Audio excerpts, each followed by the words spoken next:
Influenza viruses, regardless of what species they may infect, are subtyped based on the antigens found on the surface of the virus.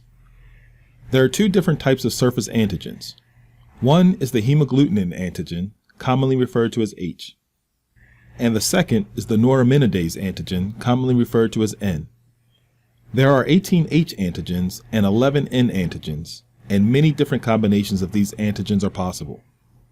The combination of the H and N antigens is what gives the virus its subtype name. When influenza viruses infect birds, the resulting infecting is often called bird flu.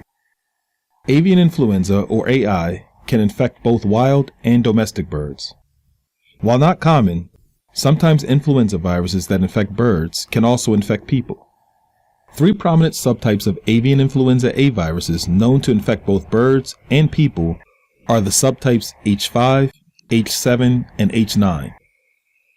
Avian influenza viruses are further classified based on pathogenicity, which refers to their ability to produce disease in birds. Low pathogenic viruses are responsible for causing mild disease in birds, while highly pathogenic viruses are responsible for causing severe disease in birds. The major natural reservoir for influenza A viruses is migratory waterfowl. This includes birds such as ducks and geese that are capable of traveling long distances. Waterfowl will harbor the influenza virus without showing signs of being sick and can spread the disease to domestic poultry during their migrations. Chlamydia Psittaci is a bacterial pathogen that is capable of infecting birds and people. In birds, infection with this bacteria is referred to as avian chlamydiosis. When humans are infected with the bacteria, the resulting disease is called psittacosis. Although some literature will use the term psittacosis to describe infection in both birds and humans, for the purpose of this module, we will refer to infection in birds as avian chlamydiosis and infection in humans as psittacosis. While many types of birds can be infected with Chlamydia Psittaci, the type of birds commonly reported as associated with infections in humans are pet birds such as cockatiels and parakeets. However, human illness associated with poultry and other types of birds has been documented. The clinical signs of avian influenza in birds varies depending on the pathogenicity of the virus.